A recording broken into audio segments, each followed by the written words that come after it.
நாளை வரலட்சுமி நோன்பு. இந்த வரலட்சுமி நோன்பின் கதையை நாம் பார்ப்போமா? என்ன கதை வரலட்சுமி நோன்புக்கு? ஒரு சமயம் கைலாசத்தில் சிவபெருமானும் பார்வதியும் சொக்கட்டான் ஆடிக்கொண்டிருந்தார்கள். அப்பொழுது யார் ஜெயித்தார்கள் என்று கூறுவதற்கு ஒருத்தர் வேணும் இல்லையா? அதனால் பஞ்சாயத்து போர்டு மெம்பராக ஒருவரை நியமித்தார்கள். அவர் யார் என்றால் கந்தர்வன். அவர் பேர் சித்திரநேமி. சிவபெருமான் கந்தர்வன் சித்திரநேமியோ சிவபெருமானின் பக்தன், அதாவது ஓயாத பக்தன். அவர் என்ன பண்ணாருன்னா, சிவபெருமானே ஜெயித்து விட்டார் அப்படின்னு சொல்லிட்டான். உடனே பார்வதி தேவிக்கு கோபம் வந்து விட்டது. நீ குஷ்டரோகியாக போவாய், இவ்வளோ பொய் சொன்ன நீ அப்படின்னு சாபம் கொடுத்து விட்டார்கள். சிவபெருமானோ, ஐயோ அவன் ரொம்ப நல்லவன் தேவி, அவன் என் மீது கொண்டுள்ள தீராத அன்பினால் இவ்வாறு சொல்லிவிட்டான், அவனை மன்னித்து சாப விமோசனம் சொல்லு அப்படிங்கிறார். அப்போது பார்வதி என்ன சொன்னாங்கன்னா, உலகத்துக்கு சென்று தேவகன்னிகைகள் ஆடி ஆவணி சுக்லபட்ச வெள்ளிக்கிழமை அன்னைக்கு வரலட்சுமி நோன்பு இருப்பாங்க.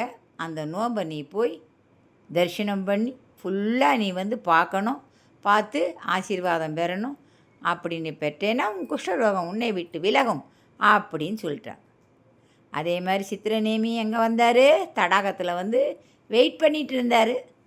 தேவகன்னிகள் வந்தார்கள், நீராடினார்கள்.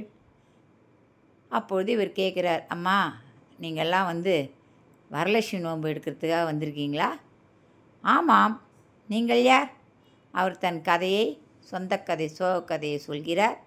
உடனே அவங்க என்ன சொல்கிறாங்க, அப்படியா, வரலட்சுமி நோன்பு எப்படி எடுக்கணும்னு நான் உங்களுக்கு சொல்கிறோம், நீங்கள் வந்து வரலட்சுமி நோன்பு முடிகிற வரைக்கும் எங்கள் கூட இருந்து தரிசனம் பண்ணுங்க, உங்களுக்கு உங்கள் நோய் விலகும் அப்படின்னு சொல்கிறாங்க. அவங்க என்ன சொல்கிறாங்கன்னா, சிரவண மாதம் ஆடி ஆவணி மாதம் சுக்லபட்ச வெள்ளிக்கிழமை அன்று தான் வரலட்சுமி நோன்பு விரதம். அதற்கு முதல் நாள் சாயந்தரமாக என்ன பண்ணணுன்னா, ஒரு கலச சொம்பில் புனிதமான நீர், முதல்ல வீடெல்லாம் சுத்தம் பண்ணிடணும், மாவிலை தோரணங்களால் அலங்காரம் பண்ணணும், கோலங்கள் அழகாக இடணும், காவி இடணும். இதெல்லாம் பண்ணி முடித்தப்புறம் தூய நீரால் நிரப்பப்பட்ட கலச சொம்பில் தேங்காயை வைத்து மாவிலைகளை வைத்து வரலட்சுமியின் முகத்தை அவரவர் வசதிக்கேற்ப தங்கத்தாலோ வெள்ளியாலோ தாம்பரத்தாலோ அல்லது மஞ்சளாலோ அலங்கரித்து கலச சொம்பை தன்னுடைய வீட்டு வாசலுக்கு கொண்டு போய் பிறகு அங்கிருந்து ஆரத்தி எடுத்து அம்பாளை அழைத்து கொண்டு வந்து பூஜை அறையில் வைக்க வேண்டும். மறுநாள் நானாவித பட்சணங்கள் சமைத்து, அன்றெல்லாம் விரதம் இருந்து பட்சணங்கள் சமைத்து பொழுது சாயரட்ச வேளையில் நாம் வரலட்சுமியின் விரதத்தை முடிக்க வேண்டும், பூஜைகள் செய்ய வேண்டும். இவ்வாறு நாம் செய்து அம்பாளுக்கு நம்ம பூஜை செய்யும்போது விரத நூல், விரதத்துக்காக நம்ம ஒரு கயிறு கட்டிப்போம் இல்லையா, அதில் 9 முடிகள் இட்டு அம்பாளுக்கு சாத்தி பூஜை புனஸ்காரம் முடிஞ்ச அப்புறமா அந்த கயிறை எடுத்து நாம் கட்டிக்கொள்ள வேண்டும். அப்பொழுது நம்முடைய விரதமானது முடிவடைகிறது. இவ்வாறாக வரலட்சுமி நோன்பை நாம் முடிக்க வேண்டும் அப்படின்னு அவங்க சொல்கிறாங்க. அதன்படி சொல்லி ஒன்றொன்றாக செய்கிறாங்க.